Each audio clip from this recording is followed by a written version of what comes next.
Assalamualaikum warahmatullahi wabarakatuh. Alhamdulillah walhamdulillah summa alhamdulillah. Wassalatu wassalamu ala Rasulillah Sayyidina Muhammad ibn Abdullah wa ala alihi wa sahbihi wa mawalah, la haula la quwwata illa billah. Rabbana lakal hamdu hamdan katsiran tayyiban mubarakan fih. Subhanaka la ilma lana illa ma 'allamtana innaka antal alimul hakim. Subhanallahi mil'al mizan wa muntahal ilmi wa mablaghar ridha wa zinatal arsh. Walhamdulillahi mil'al mizan wa muntahal ilmi wa mablaghar ridha wa zinatal arsh. Wa la ilaha illallah mil'al mizan wa muntahal ilmi wa mablaghar ridha wa zinatal arsh. Wallahu akbar mil'al mizan wa muntahal ilmi wa mablaghar ridha wa zinatal arsh. Rabbi shrah li sadri wa yassir li amri wa hlul 'uqdatam min lisani yafqahu qawli. Wala haula wala quwwata illa billahil aliyyil azim. Amma ba'd. Bismillahirrahmanirrahim. Talaba li mardatillah, syukran li an'umillah, taqarruban ilallah. Kita niat duduk di tempat ini, berangkat dari rumah. Pertama, ya kita mencari keridhaan Allah Ta'ala. Kita mengundang rahmat Allah, menjaring rahmat Allah di tempat ini.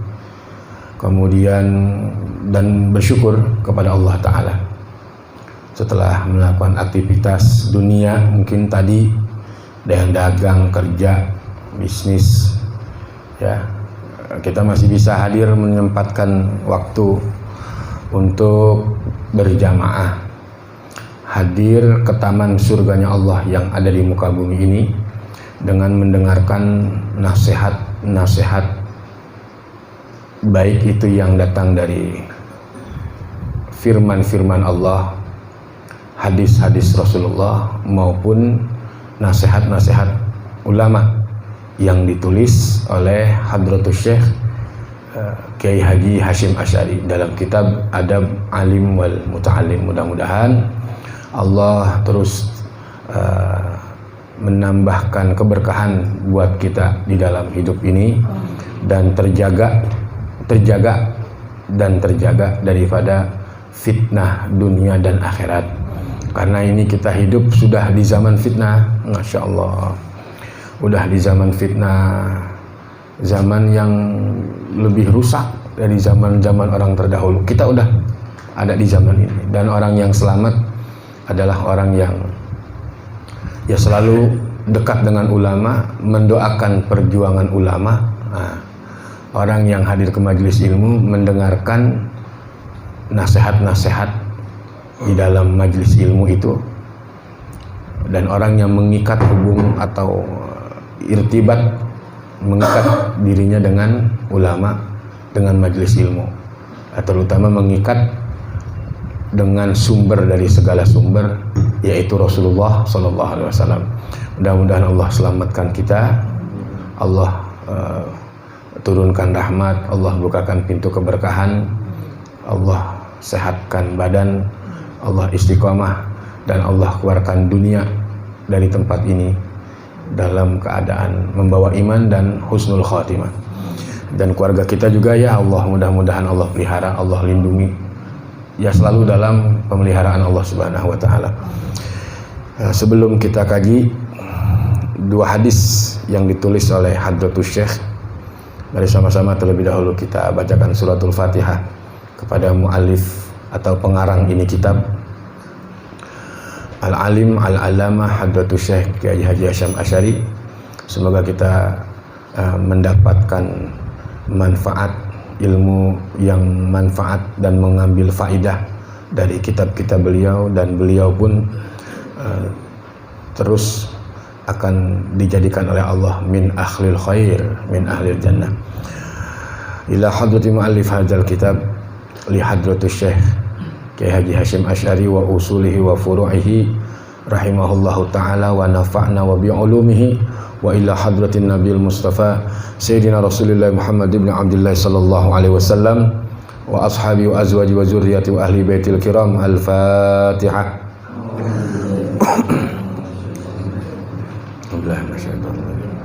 Bismillahirrahmanirrahim. Alhamdulillahirabbil alamin.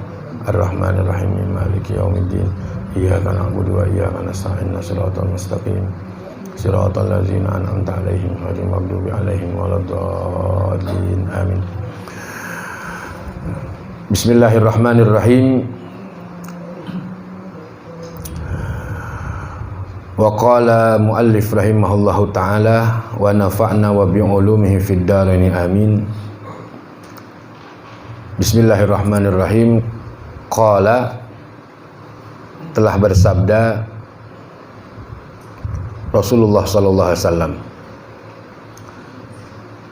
annahu sallallahu alaihi wasallam qala man shalla khalafa alim faka'annama shalla khalafan nabi faman shalla khalafan nabi faqad ghufira lah.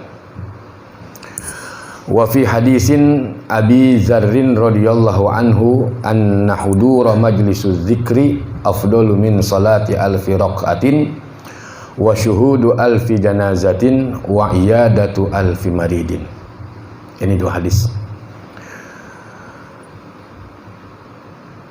Rasulullah sallallahu alaihi wasallam bersabda dalam suatu riwayat, man shalla khalafa alim, siapa orang yang salat di belakangnya orang yang alim. Siapa orang alim itu? Orang yang mengamalkan ilmu. Manit taba'a ilmuhu wasti'maluhu, orang yang mengikuti ilmunya kemudian diamalkan ilmunya itu, orang alim. Kalau aneh bukan, kita mah cuma bisa ngomong baik, ngomong doang. Tapi orang yang alim, orang yang mengamalkan ilmunya, pewarisnya Rasulullah, seorang ulama.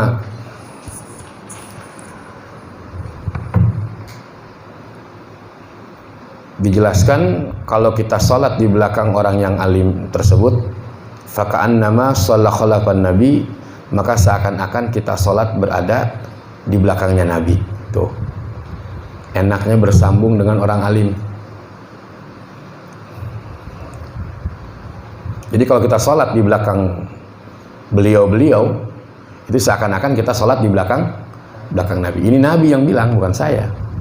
Ini hadis ditulis oleh Hadratus Syekh Kiai Haji Hasyim Asy'ari. Makanya beruntunglah orang yang dekat dengan orang alim. Orang alim, ulama, adalah orang yang selalu takut kepada Allah Ta'ala. Ulama. Orang yang tidak pernah takut hidup, nggak pernah takut susah, nggak takut mati, nggak bingung hidupnya, sudah mengikuti aturan Allah Ta'ala, orang alim itu hidup. Ya Allah, innama yakhsyallaha min ibadihil ulama, kata Allah kan dalam Al-Quran, sesungguhnya dari hamba-hamba Allah yang takut kepada Allah itu adalah ulama. Kenapa? Karena mereka punya ilmu, diamalkan ilmunya itu. Subhanallah. Jadi pilihan Allah memang. Nah, ketika kita sholat di belakang mereka, maka kata Nabi seakan-akan kita sholat berada di belakangnya Rasulullah Sallallahu Alaihi Wasallam, berada di belakang Nabi. Jadi tersambung kepada Rasulullah. Orang alim, ulama adalah pewaris Rasulullah. Jangankan kita sholat di belakang mereka, di belakang orang-orang yang alim, kita cinta dengan ilmu dan ulama saja, lam tuktab alaihi khotiatihi ayyama hayatihi, tidak akan Allah tulis kesalahan-kesalahan di dalam diri kita, apalagi kita selalu berada dekat dengan ulama, dekat dengan orang alim, dekat dengan ilmu. Allah akan pelihara kita tuh. Tidak akan Allah tulis kesalahan-kesalahan di dalam diri kita, apalagi kita berkhidmah kepada ulama. Ya Allah. Makanya diceritakan oleh Al-Habib Ali bin Muhammad bin Husain Al-Habsyi, sahibu Simtud Duror. Jadi pengarang Maulid Simtud Duror. Suatu ketika beliau ziarah ke Zambal. Zambal itu adalah pemakamannya para aulia di Hadramaut. Makamnya para orang-orang alim, para aulia di situ. Pemakaman Zambal namanya. Yaman, Hadramaut. Suatu ketika beliau berziarah ke sana, nggak ada penampakan arwahnya para aulia kala itu. Jadi nggak ada yang dilihat para wali, arwahnya wali nggak ada yang dilihat sama sekali. Sepi. Biasanya beliau melihat. Kenapa? Karena Allah berikan keistimewaan kepada Al-Imam Al-Habib Ali bin Muhammad bin Husain Al-Habsyi. Bisa. Jadi orang alim itu, para wali itu diberikan keistimewaan yang memang tidak bisa diberikan kepada orang lain. Itu dengan apa? Dengan karomah yang Allah Ta'ala berikan kepada mereka. Kan ada yang namanya ma'unah, ada yang namanya karomah, ada yang namanya irhas, ada yang namanya mukjizat. Tuh. Jadi yang namanya karomah itu ya udah para aulia punya. Jadi Allah yang menghendaki, Allah yang punya kehendak memberikan keistimewaan kepada hamba-hamba pilihannya. Bisa terjadi, bisa. Nah, Habib Ali diberikan keistimewaan oleh Allah. Beliau bisa melihat arwahnya para aulia. Allahu Akbar. Ketika beliau ziarah, nggak ada nampak sama sekali arwahnya para aulia. Begitu pulang beliau, karena nggak dilihat. Keesokan hari beliau balik lagi ziarah ke Zambal. Ternyata banyak kumpul para aulia. Di antaranya yang berbicara, yang berhadapan dengan beliau adalah Al-Faqihil Muqaddam Muhammad bin Ali Ba'alawi. Al-Faqihil Muqaddam. Ketika ditanya oleh Habib Ali bin Muhammad bin Husain Al-Habsyi, ya Faqih, kalau bahasa kita kemarin kemana? Ditanya begitu. Ya Faqih, kemana kemarin? Sepi. Dijawab oleh Al-Faqihil Muqaddam, kami diinstruksikan oleh Rasulullah untuk pergi ke Jawa. Jawa mana Jawa? Jawa Timur tuh. Daerah kita Jawa kan, Indonesia. Jadi diinstruksikan oleh Rasulullah untuk pergi ke Jawa. Ngapain ke Jawa? Ditanya begitu oleh Al-Habib Ali bin Muhammad bin Husain Al-Habsyi. Dijawab oleh Al-Faqihil Muqaddam, kami pergi ke Jawa atas instruksi Rasulullah untuk mensolatkan jenazah.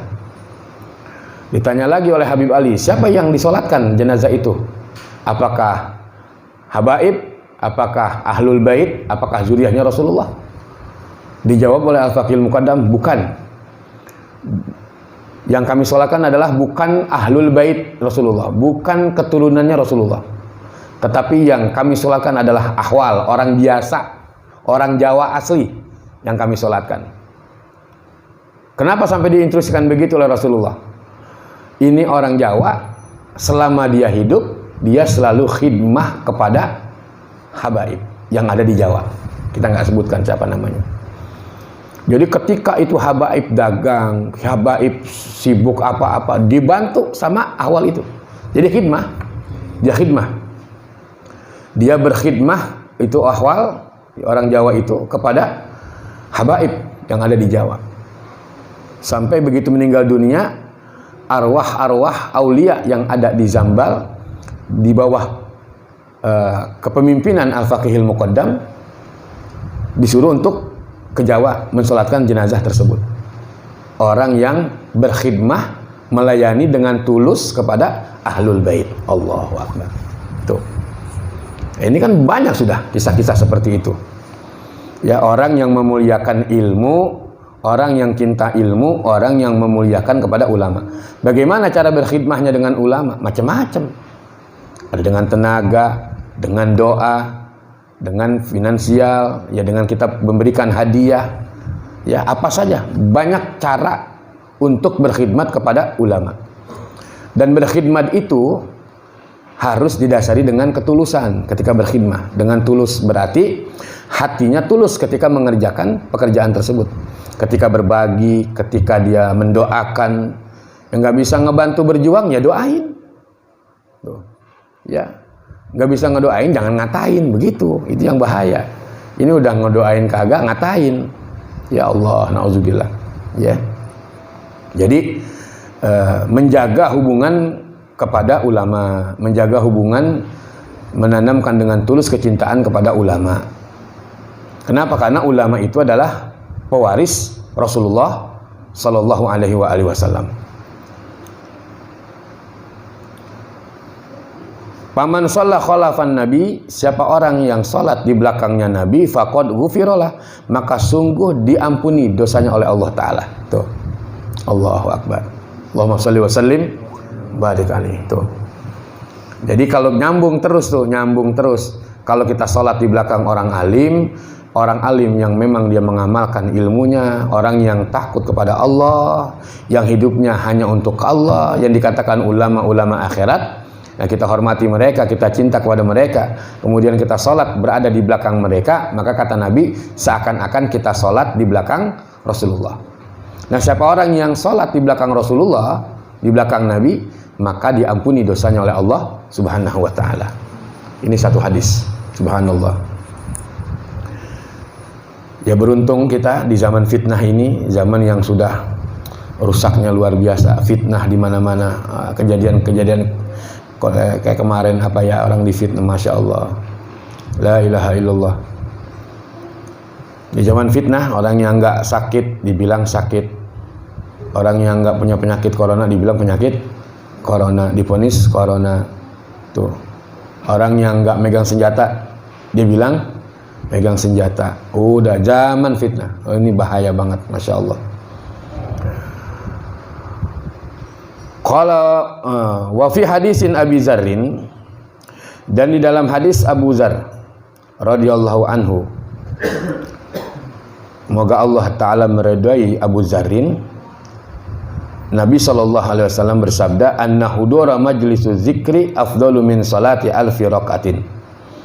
Kata Abu Zarrin, ya, dalam mendatangkan hadis dari Rasulullah, beliau mengatakan sesungguhnya hadir saja di majlis zikir afdal min salati alfi rakatin, itu lebih utama daripada orang yang salat 1000 rakaat. Allahu Akbar. Di majlis zikir, ini kita kan majlis zikir, majlis Asmaul Husna, kita memuji Allah, memuji nama-nama yang baik. Kita mengadu, kita bersandar, kita mengeluh secara berjamaah kepada Allah Ta'ala. Satu tujuan, ya. Nah, di sini dikatakan Rasulullah SAW bersabda, sesungguhnya orang yang hadir di majlis zikir afdalu min salati alfi rakatin, itu lebih utama daripada orang yang salat 1000 rakaat. Pernah salat 1000 rakaat? Pernah ora? Ya bagaimana 1000 rakaat, sama saya juga belum pernah. Saya salat 1000 rakaat. Nabi yang bilang ini, tuh. Orang yang hadir saja, hadir aja, udah hadir, mau paham atau nggak paham, nggak paham itu urusan Allah. Ngaji itu kan yang wajib benernya, bukan pinternya. Karena pinternya itu urusan Allah. Nanti Allah yang Ta'ala yang bukakan. Bagaimana kita bisa mengamalkan ilmu walaupun hanya 10% dari kita ngaji itu. Minimal 10% kita bisa amalkan. Jadi orang yang duduk aja, hadir doang, kata Nabi, anna hudura majlisu zikri afdalu min salati alfi rakatin, lebih utama daripada orang yang salat 1000 rakaat. Lebih utama, afdal itu kan istilah orang pondok pesantren, namanya isim tabdil. Ada utama, ada lebih utama. Ada orang baik, ada juga orang yang lebih, begitu maksudnya. Subhanallah. Jadi orang yang hadir ke majelis ilmu, ke majelis zikir, itu lebih utama daripada orang yang sholat 1000 rakaat. Di mana ada majelis? Di guru kita ada majelis hadir. Di mana lagi? Di teman kita, di guru kita yang sana ada lagi hadir majelis. Tuh. Jadi lebih utama daripada orang yang sholat 1000 rakaat. Masya Allah. Belum pernah kita sholat 1000 rakaat, boro-boro 1000 rakaat, duha kadang-kadang juga 2 rakaat tok. Itu kadang-kadang kali. Ya Allah Rabbi. Tapi keistimewaan majelis ilmu sampai Rasulullah mengatakan begitu. Duduk aja di majelis ilmu. Lah, nggak usah ngambil pusing urusan orang. Nggak ada punya iri sama orang. Nggak ada menanamkan kesombongan. Nggak ada. Udah, makanya berangkat dari rumah, bismillahi tawakkaltu. Udah begitu aja. Nggak ada pengen ini, pengen itu. Nggak ada pengen dilihat. Nggak ada pengen dipuji. Nggak ada. Pokoknya udah tolab ilmu istiqomah. Nah, itu yang dikatakan istiqomah. Orang yang dikatakan sholat lebih baik daripada orang yang sholat 1000 rakaat. Duduk di majelis ilmu, istiqomah.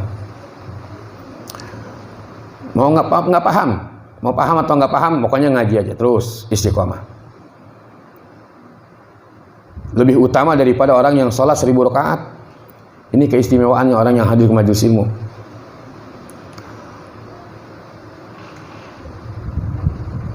Wa syuhudu alfi janazatin. Dan ditambah lagi 1000 lebih utama daripada orang yang menjenguk, ya, menyaksikan. Artinya menjenguk orang yang meninggal dunia. Artinya apa? Takziah. Tuh. Pernah kita takziah 1000 orang? Pernah nggak takziah 1000 orang? Ya boro-boro. Berapa hitung berapa? Ditambah lagi itu. Kata Nabi, lebih utama daripada orang yang sholat 1000 rakaat, ditambah lagi 1000 orang yang takziah. Jadi kita takziah, ngelawat kepada orang yang meninggal dunia, kepada saudaranya yang muslim. Ditambah lagi 1000. Subhanallah. Itu keutamaan orang yang duduk di majelis ilmu. Tambah 1000 lebih baik daripada orang yang sholat 1000 rakaat. Kalau ulama-ulama, iya dulu ulama-ulama salaf kita, semacam Imam Ali Zainal Abidin, anaknya, cucunya Rasulullah, anaknya Sayyidina Hasan, ya, yang sholat 1000 rakaat. Al-Faqihil Muqaddam, sholatnya ada yang 200 rakaat. Masya Allah. Masya Allah. Kita bagaimana? Sholat juga, ya begitu. Masuk surga. Yang paling depan masuk surga. Gimana? Ngaji kagak. Allahu Akbar. Ngaji kagak, sedekah kagak. Quran gak dibaca. Mau masuk ke surga. Malu. Ya Allah Rabbi.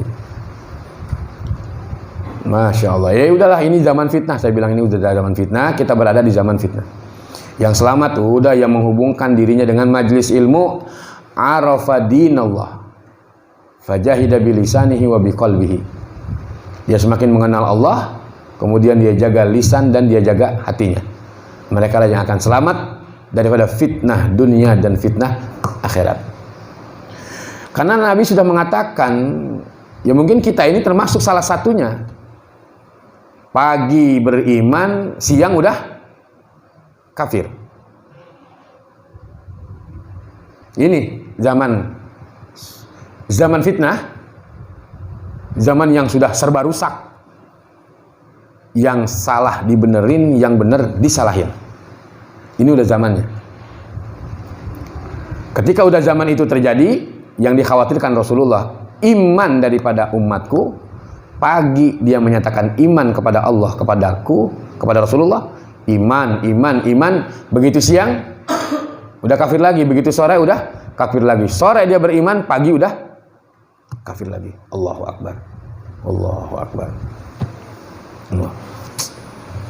Ini benar Nabi bilang begitu di akhir zaman. Masya Allah. Ya, kita udah bohong lagi, ya, kita udah khianat lagi, maksiat lagi. Belum maksiat mata, maksiat kuping, udah kan? Siapa yang bisa terbebas dari maksiat aneh? Gak bisa, jujur aja, gak bisa. Di akhir zaman ini. Kenapa? Karena buang sampah sembarangan saja. Sini nih, enak, lega. Ya, buang sampah sembarangan aja kita udah maksiat. Ya, banyakin sholawat kepada Rasulullah. Di mana aja, sallallahu ala Muhammad, sallallahu ala Muhammad, sallallahu ala. Ikat diri kita dengan Rasulullah. Khuz biyadi qad daqat hilati adrikni ya sayyidi ya Rasulullah. Jangan sepi dari sholawat di zaman fitnah ini, jangan sepi. Sallallahu ala Muhammad, sallallahu ala Muhammad, sallallahu ala Muhammad. Di mana aja dah, sambil di jalan kita jaga wudu, di perjalanan tuh. Berbanyak salawat kepada Rasulullah sallallahu alaihi wasallam. Tuh, jadi orang yang hadir ke majelis ilmu, duduk di majelis ilmu, enaknya dia berangkat dari rumah, udah dinaungin oleh malaikat-malaikat Allah Ta'ala, dikawal oleh malaikat. Jadi yang ngawal bukan balok 1, balok 2. Iya. Yang ngawal siapa? Malaikat. Membentangkan sayap. Antum berangkat dari rumah kemari, malaikat udah ngawal tuh, dikawal oleh malaikat. Man kharaja fi talabil ilmi kana fi sabilillah hatta yarji'a. Siapa orang yang keluar menuntut ilmu adalah dia jihad di jalan Allah Ta'ala. Dia berangkat dari rumah kemari, terus berada di dalam naungan malaikat Allah Ta'ala, dikawal. Sayap, membentangkan sayap malaikat itu. Sampai antum kembali ke rumah, berada di dalam pengawalan malaikat Allah Ta'ala. Apalagi yang meninggal ya. Meninggal, dia kawal ulama, meninggal. Subhanallah. Dia dalam keadaan syahid. Syahid, Nabi yang bilang, bukan saya. Ya, orang yang hadir ke majelis ilmu kemudian dia meninggal dunia. Tinggal pilih, kata Nabi, mata syahid dan taqiyan, mau mati dalam keadaan syahid atau bertakwa. Pilihannya cuma 2 itu. Orang yang hadir ke majelis ilmu, bersilaturahmi kepada saudaranya yang muslim, berkunjung. Ya, jadi ini hadis yang menjelaskan tentang keutamaan orang yang hadir saja, hadir ke majelis ilmu saja. Itu lebih utama daripada orang yang sholat 1000 rakaat. Ditambah lagi 1000 orang yang takziah.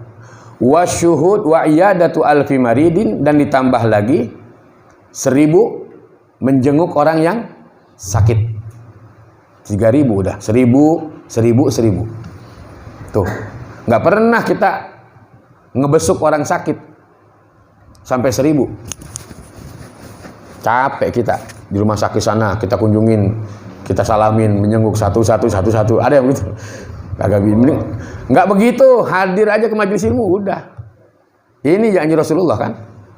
Nggak perlu kita tengokin di rumah sakit, sono lagi pada dirawat, lagi pada corona. Kita doain satu, enggak. Cukup hadir ke majelis ilmu sudah mengundang rahmat Allah turun.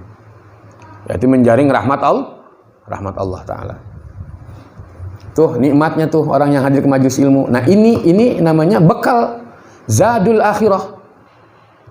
Jadi orang yang menuntut ilmu itu mencari ilmu, kemudian dia mengambil ilmu dari ulama, kemudian diamalkan walaupun hanya 10% saja. Hanya 10% saja diamalkan ilmu itu. Subhanallah. Berada di dalam pemeliharaan Allah Subhanahu wa ta'ala. Ya, jadi 2 hadis nih ya, 2 hadis. Insyaallah mudah-mudahan cukuplah, nggak usah lama-lama karena juga udah angin kencang-kencang, hujan nih. Ya, mudah-mudahan hujan rahmat begitu. Jangan hujan malah petaka malah, ya Allah, Allahu Akbar. Ya, jadi pembahasan kita pada malam hari ini ya hadis Rasulullah SAW yang menjelaskan siapa orang yang sholat di belakangnya orang yang alim, makanya berebut. Kalau masalah makanan biarin belakangan, itu yang benar. Kalau masalah soft, berebut paling depan. Kenapa? Karena kalau kita nyuruh orang, makruh hukumnya. Nih, misalkan sop kosong nih, ya kan? Ada yang kosong. Udah, ayo isi. Harusnya kita yang isi. Apalagi di belakang orang alim. Tuh. Di belakang orang-orang yang memang mereka itu dekat dengan Allah Ta'ala. Ya, jadi jangan main nyuruh-nyuruhan. kalau ingin mendapatkan perhatian dari Allah yang lebih, isilah sop-sop yang kosong. Tuh, barisan sop-sop yang kosong kita isi, jangan pakai nyuruh orang, kita aja udah duluan. Nah, alhamdulillah, syukur-syukur kita bisa sholat di belakang orang yang alim, orang yang berilmu, orang yang mengamalkan ilmunya. Kita berada di belakang mereka, kita sholat. Ini keterangan hadisnya, seakan-akan kita sholat di belakang Rasulullah Sallallahu Alaihi Wasallam. Jadi nyambung, ya terus begitu. Kenapa? Karena Nabi mewariskan ilmu kepada ulama. Ya, jadi Nabi mewariskan ilmu kepada ulama. Yang diwariskan ilmu kepada ulama, yang diwariskan Nabi kepada ulama adalah ilmu. Jadi nyambung terus tuh, subhanallah. Nah, orang yang sholat seakan-akan dia sholat di belakang Nabi. Nah, orang yang sholat di belakang Nabi, makanya sahabat dulu berebut kan. Ya, serebut ketika sholat ya berjamaah dengan Rasulullah Sallallahu Alaihi Wasallam. Apa ambil berkahnya di situ. Kemudian hadis yang kedua, bahwa orang yang hadir di majelis zikir atau di majelis ilmu itu lebih utama daripada orang yang sholat 1000 rakaat. Ini hadis datangnya dari Abu Zarin. Zarin itu semut. Banyak juga hadis yang didatangkan oleh Abi Zarin ya.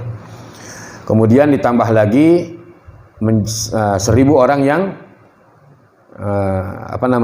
meninggal dunia, kita jenguk tuh. Ditambah lagi 1000 orang yang sakit. Jadi kebaikannya sangat luar biasa. Keistimewaannya sangat luar biasa. Orang yang menta'alluqkan dirinya dengan ilmu, orang yang menghubungkan dirinya dengan majelis-majelis zikir, orang yang menghubungkan dirinya dengan majelis-majelis ilmu. Sampai ada keterangan falaula mudmar la fahamal himar. Seandainya tidak Allah sembunyikan keutamaan orang yang hadir ke majelis ilmu, itu yang pernah saya sampaikan seringkali, itu yang namanya keledai, yang namanya ayam, kucing, dia bakalan datang kayak kita begini ngaji bareng-bareng. Kalau Allah bukakan rahasianya, Allah tutup hijabnya. Siapa yang butuh, siapa yang doyan hidayah dan taufik dia dapat, maka dia datang. Tuh, berarti pilihan Allah Ta'ala.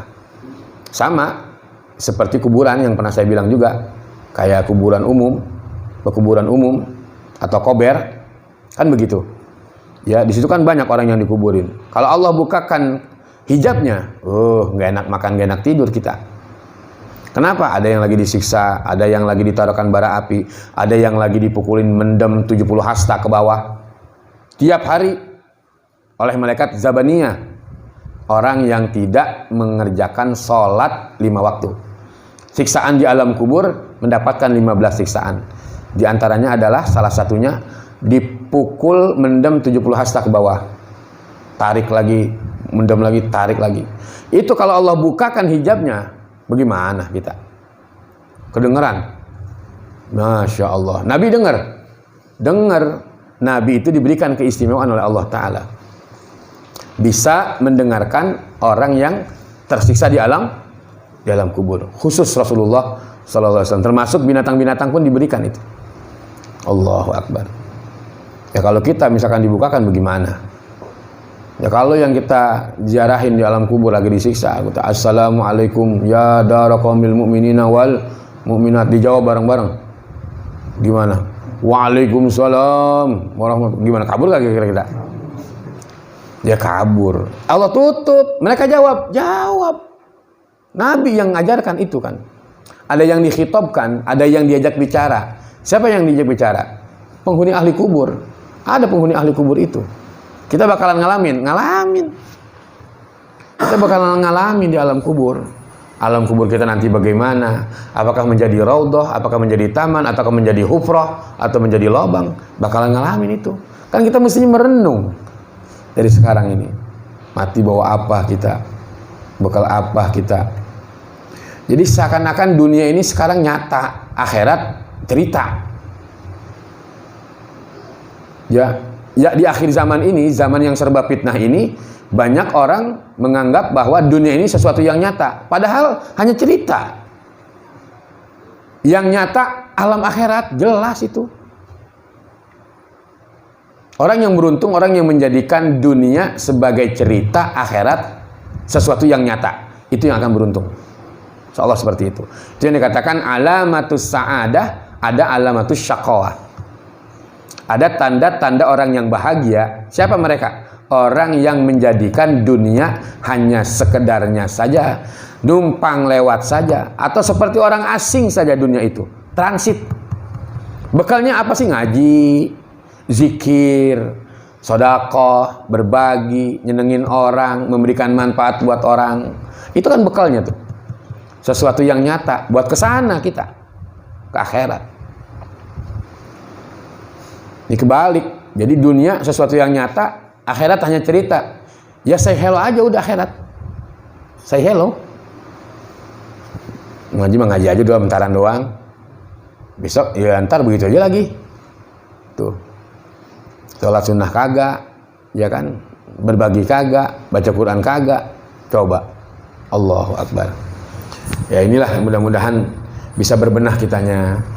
Artinya bisa berbenah, bisa semakin ingat kepada Allah dan kepada Rasulullah Sallallahu Alaihi Wasallam. Jadi perjalanan kita di dunia ini hanya sementara saja sifatnya. Berapa lama sih kita punya umur? Paling lama 60 tahun. Hasadu ummati baina sittin wa sab'in, kata Nabi. Usia panen umatku itu umurnya rata-rata 60 sampai 70 tahun, kata Rasulullah. Jarang umur yang 80 tahun, apalagi kelahiran 40 60. 70 ya. Wallahu a'lam lah. Dia nggak tahu. Nah, sekarang umur udah berapa? 30, ada yang 40. Kalau umur kita nyampe 20 tahun lagi, nggak ada bekalnya kita, apa yang kita bawa? Tuh. Makanya udah cari-cari sesuatu yang mengundang rahmat Allah.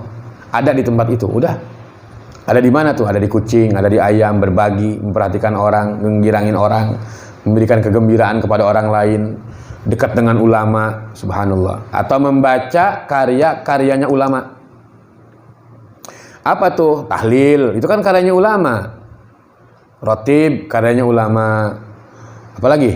Wirdul Latif, karyanya ulama. Manakib, karyanya ulama. Maulid, karyanya ulama. Ya Allah, mudah-mudahan dengan kita istiqomah baca tiap bulan Maulid Himtu Durar, mudah-mudahan kita berada di belakang sahib Maulid Himtu Durar, Al-Imam Al-Arifillah Habib Ali bin Muhammad bin Husain Al-Habsyi. Nah, jadi teruslah kita cari keridhaan Allah Subhanahu wa taala di mana saja. Di mana saja. Karena itulah yang menjadikan kita atau menjadi asbab Allah Ta'ala matikan kita dalam keadaan husnul khatimah. Karena mati itu cuma satu. Mati ya cuma satu. Perkara mati. Asbabnya banyak. Ya kan? Asbabnya banyak. Kenapa? Karena Allah itu musabbibul asbab. Sebab itu banyak. Ada sebab kecelakaan, ada sebab sakit, ada nggak pakai sakit. Allahu Akbar. Ya, perkara mati itu hanya satu, tapi sebabnya sebanyak. Kita pengen ya lagi ngaji, lagi ibadah, lagi zikir, Allah, lagi ingat dengan Allah, lagi asyik dengan Allah, dengan Rasulullah Sallallahu Alaihi Wasallam. Ya, jadi ini saja dulu ya. Jadi dua hadis, mudah-mudahan kita bisa mengkaji dan bisa kita amalkan. Ya, satu, bolehlah mulai kita praktekkan, sholatlah di belakang ulama. Kalau nggak ada ulama, jadi belakang kiai. Kalau nggak ada kiai, jadi belakang ustad. Kenapa? Ya orang yang dekat. Kita husnuzan aja sama mereka. Baik saja udah. Kemudian luruskan niat ketika untuk hadir ke majelis ilmu. Ini keterangannya nih, hadisnya Rasulullah. Dari Abu Zarin, orang yang hadir berangkat dari rumah, Bismillahirrahmanirrahim, duduk dah selesai. Nggak ngambil pusing urusan orang, nggak ada iri sama orang. Pokoknya udah, duduk aja. Hadir aja, hadir. Itu lebih utama daripada orang yang sholat 1000 rakaat. Ditambah lagi 1000 kita takziah, ditambah lagi 1000 ngebesuk orang yang sakit. Nggak pernah kita melakukan itu semua. Cukup duduk saja, duduk di majelis ilmu. Anugerah dari Allah Subhanahu wa taala.